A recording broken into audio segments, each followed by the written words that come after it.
This is All India Radio. In the program Spotlight, now we bring you a discussion on economic survey. The participants are A.K. Bhattacharya, economic analyst, and Shishir Sinha, journalist.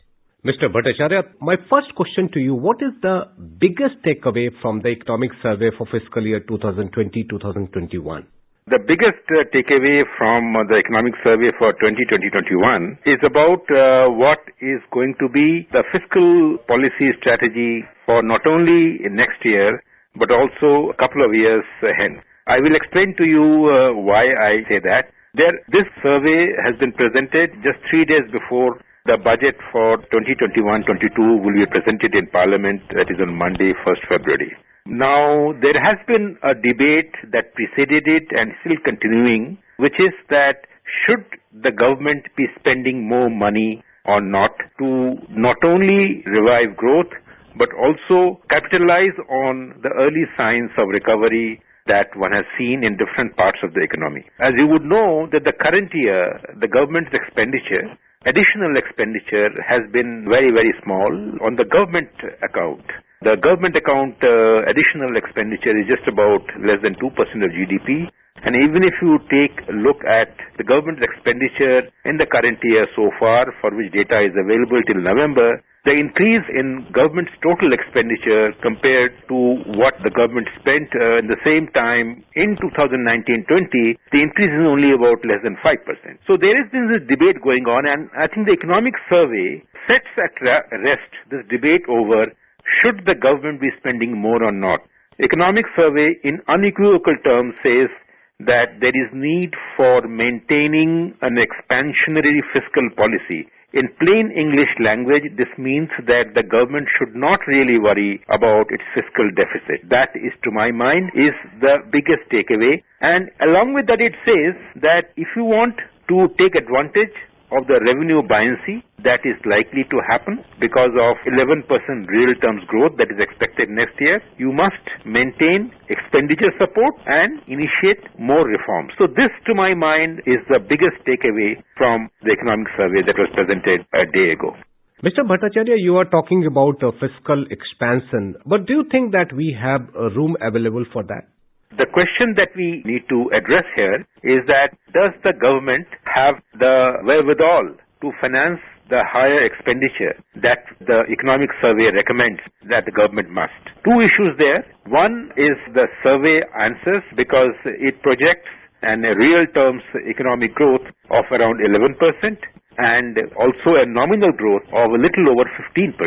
Now, remember that on a nominal growth of around contraction of 4% in the current year, your revenues are falling short of the targets by huge margin. But normally, if given the tax buoyancy rate that we have seen, if the nominal growth is around 15%, I would imagine that there will be some extra revenue buoyancy that you will see in the economy because economy will, after all, will be coming back to its earlier pre-pandemic or the pace of economic activity. So that is one, that you will get some more revenue arising out of higher growth. That is number one.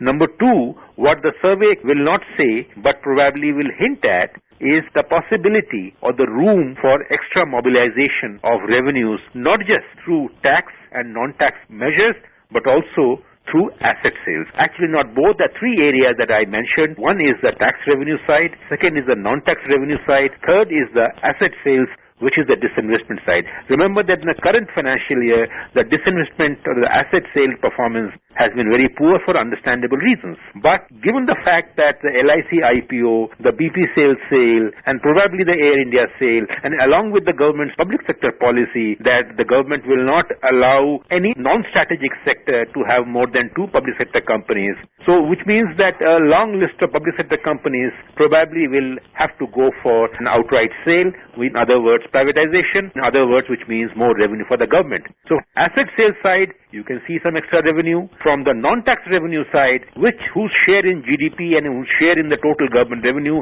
has unfortunately been falling, probably needs some sort of support by extra attention so that the non-tax revenues go up. The question of the fees, even as simple as thing like how much do you charge for the UPC examination system, or how much do you charge for direct-to-home broadcast services. Now, these are all non-tax revenues, and I think the survey has not categorically said this, but there is a clear room for raising more revenues for non-tax revenues. Similarly, the tax revenue, a potentially controversial issue, because the budget is something which is secret, which we'll know on Monday only.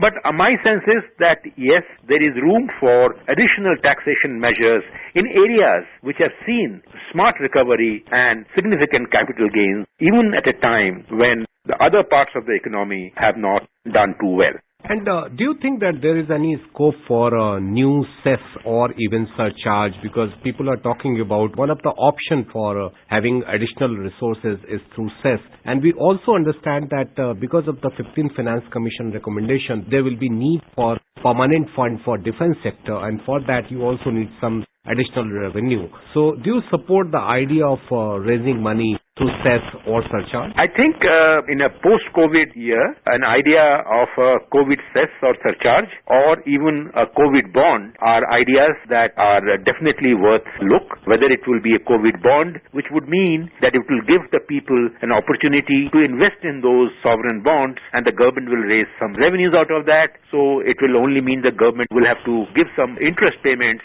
and a lot of people with so much money sloshing around in the economy will go in for those COVID bonds. So one possibility is to raise revenues through a COVID bond. Second possibility that you mentioned is a COVID cess or a COVID surcharge. I would say if there is a COVID cess and COVID surcharge, it should have an automatic sunset clause of a 1-year periodicity. Otherwise, it might create an impression that the government is taking the economy to a direction which is opposite to what it had promised, which is a low-tax economy. But the COVID surcharge and the COVID cess give the government some revenues, and the COVID bond will certainly give the government the benefit of resources which mobilize from surpluses that people, corporate entities, even the banks would like to maybe park their money in COVID bonds because these are sovereign bonds. So I think there are various ways of raising revenues, but an important thing would be not to send out a message or a signal by which the demand recovery or the pace of economic activity, they get dampened. So one has to tread this area with a lot of caution. Coming back to the fiscal expansion, one of the key things is the borrowing. And we all know that during the current fiscal, the domestic borrowing was almost 12 lakh crore. Another area which we saw is the external financing. And this year we have saw a surge of almost 900% during the April-December period. And we are touching almost 40,000 crore rupees. And expectation is that it could touch up to 55,000 crore rupees. Do you think that the time has come to reconsider the proposal of sovereign bond which was proposed some time back? When the sovereign bond idea was mooted about a year and a half ago, I think it kicked up a kind of a controversy. It raised concerns over the Indian economy or the Indian government's exposure to risks arising of external financing of the government activity to that extent. Even without those sovereign bonds, as you rightly pointed out, the government's share in external financing in overall borrowing requirement of the government has seen dramatic rise. My view is at this point in time, it's a small amount compared to overall borrowing level of 12 lakh crore. But I think given the fact that you are exposing the sovereign to international financial risks, I would tread such a path very cautiously. And most important thing is that you must borrow it for productive purposes. But unfortunately, we have not always borrowed only for productive purposes. So therefore, one has to tread it with caution. Having said that, let me also say that the economic survey does prepare the ground for more external financing for meeting the fiscal deficit by raising this issue of how international credit rating agencies have actually not done justice inherent fundamentals of the Indian economy and how their ratings do not reflect the basic strength of the Indian economy, the kind of factors that go into the rating of other countries at a similar stage of economic development have not been extended to the Indian economy. So I think the survey touch upon this issue in an indirect way and probably suggest that the rating agencies not being fair to us. So in such a situation, as long as they are not being fair, India going in for a more external financing to meet its budget deficit probably is slightly prone to risks. Yesterday when Chief Economic Advisor was making a presentation, he said that the real issue is the ability to repay and willingness to repay. And on both the account, we are very good. We are almost following the golden rules. We haven't defaulted once. But the real issue is that when the rating agencies take decision, they also consider, or rather I say, fiscal deficit is one of the parameters for deciding about the rating. And when we are talking about fiscal expansion, are we running towards a kind of risk where the rating agencies will have a much more cautious eye on the sovereign?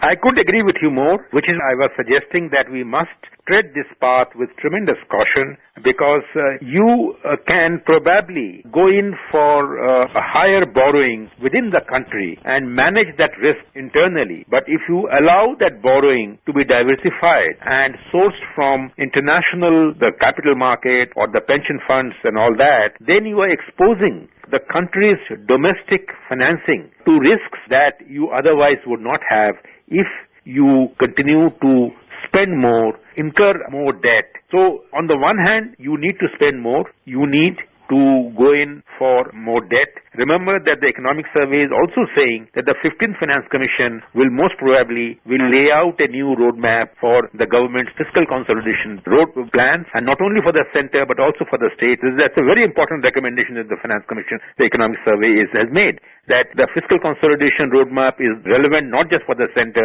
but also for the state. Now, this fiscal consolidation roadmap, adhering to them, even if they are relaxed, even if the government of India has debt to GDP ratio of more than 40%, right now it is close to 70% or so after what the borrowing has happened. Now, even when those borrowing excesses happen, my sense is that the country risk is more manageable than if that borrowing takes place to the external financing route, because the international financing bodies can be very punishing. They will be merciless, and true that we have got a wonderful track record of not defaulting ever on meeting our international payment obligation. And one of the suggestions which the economic survey has talked about is the more spending on the health. Since we know that health is a state subject, so do you think that it is more of a state responsibility than the center's responsibility of pushing the money or putting the money for the health one? Important question on health, because the survey does talk about the health issues, but remember that even as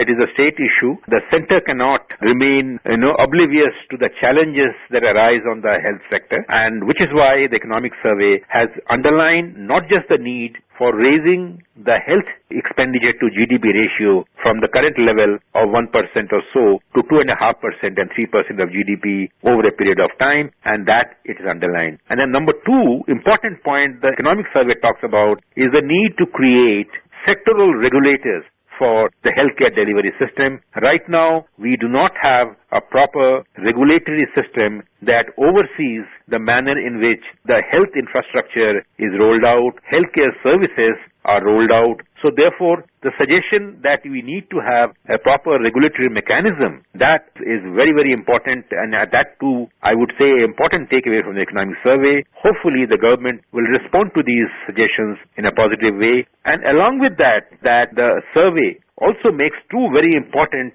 suggestions. One is that India should not be over-regulated and under-governed. So it talks about process reforms, it talks about procedure reforms, and the second more important point is that it says that regulatory forbearance cannot be a staple diet. It can only be an emergency medicine. And I think this point is a very, very important point at a time when there is a tendency in the part of many regulators and many bodies, even some people within the government are talking about moratoria to be extended indefinitely, loan adjustments to be extended, NPA norms can be overlooked. At that point in time, the economic survey is saying that yes, regulatory forbearance is okay as an emergency medicine, but cannot be a staple diet. It's a very, very important warning, and I sincerely hope that the government adheres to it, listens to it, and only uses regulatory forbearance as emergency medicine and not as a staple diet. Mr. Bhattacharya, thank you very much for talking to us. Thank you. You were listening to a discussion on economic survey. The participants were A.K. Bhattacharya, economic analyst,